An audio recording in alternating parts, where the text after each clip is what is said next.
भाई मुझे लगता है अगर तुम्हारी एक्स से ज्यादा तुम्हें किसी ने भी परेशान किया है तो शायद वो इंटीग्रेशन का चैप्टर होगा।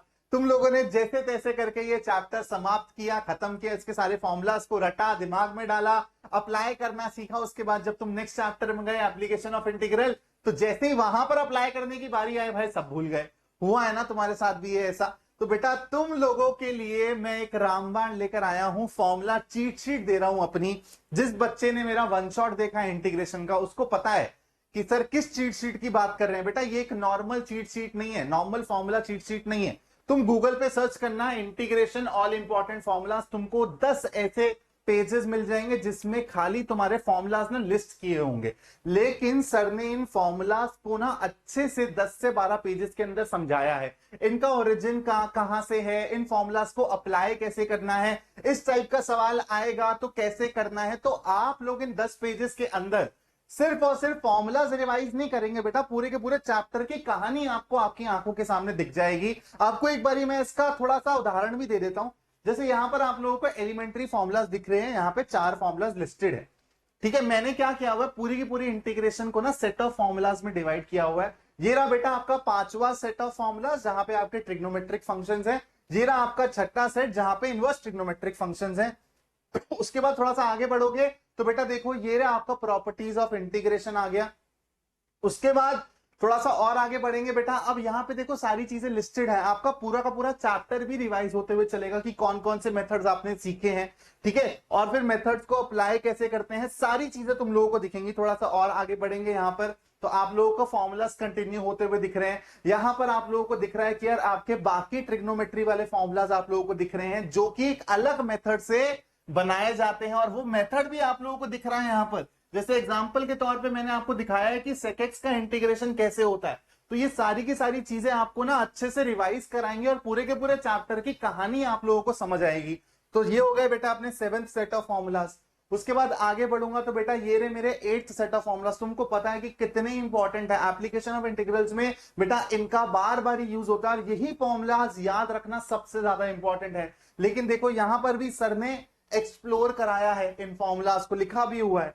तो मैंने आपको दिखाया है कि कैसे इनको सॉल्व करते हैं, ताकि बाय चांस मान लो आप भूल भी जाते हो, एक बारी अगर आप इनकी डेरिवेशन अच्छे से देख लोगे, सीख लोगे, तो अपने आप ही आपको इनकी फॉर्मेशन ना दिमाग में बैठ जाएगी, सबकॉन्शियस हेड में बैठ जाएगी, तो आपको रटने की जरूरत नहीं पड़ेगी। उसके बाद चलते हैं थोड़ा सा और आगे, जो भी इंपॉर्टेंट की पॉइंट्स है सारे के सारे यहां पे मेंशन है। उसके आगे बढ़ते हैं बेटा थोड़ा सा, ये रहे अपने 9th सेट ऑफ फॉर्मूलाज, ये रहे अपने 10th सेट ऑफ फॉर्मूलाज। ठीक है, कैसे डिराइव होते हैं सारी चीजें यहां पर लिखी हुई हैं, सारे के सारे की पॉइंट्स आपको यहां पर मिलेंगे।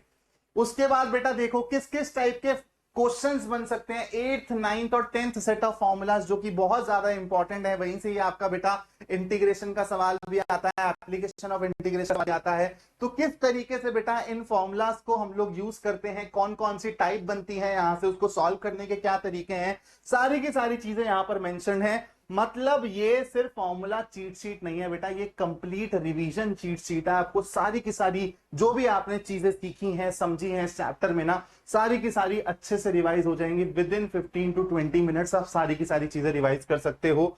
ठीक है, यहां पर आपको दोबारा से टाइप बने हुए दिख रहे हैं। फिर यहां पर आपके पास आ गया इंटीग्रेशन बाय पार्शियल फ्रैक्शन, क्या तरीका होता है, क्या कॉन्सेप्ट होता है, सारी चीजें लिखी हुई हैं। फिर ये आपका जो भी फॉर्मेटिंग होता है, फॉर्मेटिंग के हिसाब से हम लोग कैसे लिखते हैं। फिर ये आ गया आपका इंटीग्रेशन बाय पार्ट्स। ठीक है, कैसे चूज करते हैं, सारी चीजें। मतलब इसमें सिर्फ फॉर्मूलाज नहीं है, फॉर्मूलाज के पीछे की थ्योरी भी है बेटा।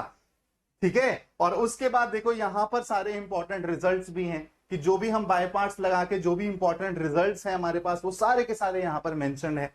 समझ आ रही है तुम लोगों को कहानी? तो बेटा यहां से लेके यहां तक ये सारे के सारे फॉर्मूलाज लिस्टेड हैं, उन फॉर्मूलाज का बैकग्राउंड, इंपॉर्टेंट रिजल्ट्स, सारी की सारी चीजें लिस्टेड है बेटा। मैं क्या करूंगा, इनकी पिक्चर्स निकाल के एक पीडीएफ बना के तुमको अपने टेलीग्राम ग्रुप पे शेयर कर दूंगा। तुम लोग टेलीग्राम ग्रुप से इस पीडीएफ को उठा के अपने इंटीग्रेशन को रिवाइज कर लेना, और उसके बाद बेटा तुम लोग डिफरेंशियल इक्वेशन और एप्लीकेशन ऑफ इंटीग्रल जब करने बैठोगे तो ज्यादा बेटर तरीके से कर पाओगे। ऐसे ही अगर तुमको बाकी चैप्टर्स की भी फॉर्मूला शीट चाहिए तो एक बार कमेंट करना। मैं सोच रहा हूं कि मैं पूरे के पूरे सिलेबस की ही फॉर्मूला शीट बना दूं। अगर तुमको चाहिए तो तुम कमेंट करना, लेकिन इसमें थोड़ा सा 10-15 दिन लगेंगे। ठीक है, इसी तरीके से मैं सारी की सारी चीजें बनाऊंगा। हाँ, इसके साथ साथ बेटा नोट्स ऑलरेडी इन मेकिंग है। विद इन 7 days मैं तुम लोगों को रिवीजन नोट्स बना के दे दूंगा, एकदम फ्री ऑफ कॉस्ट तुमको रिवीजन नोट्स मिलेंगे पूरे के पूरे क्लास 12 मैथ्स सिलेबस के। सिर्फ 5 से 7 दिन मेरे को और चाहिए। Thank you so much for joining this, thank you so much for watching this video. जय हिंद दोस्तों।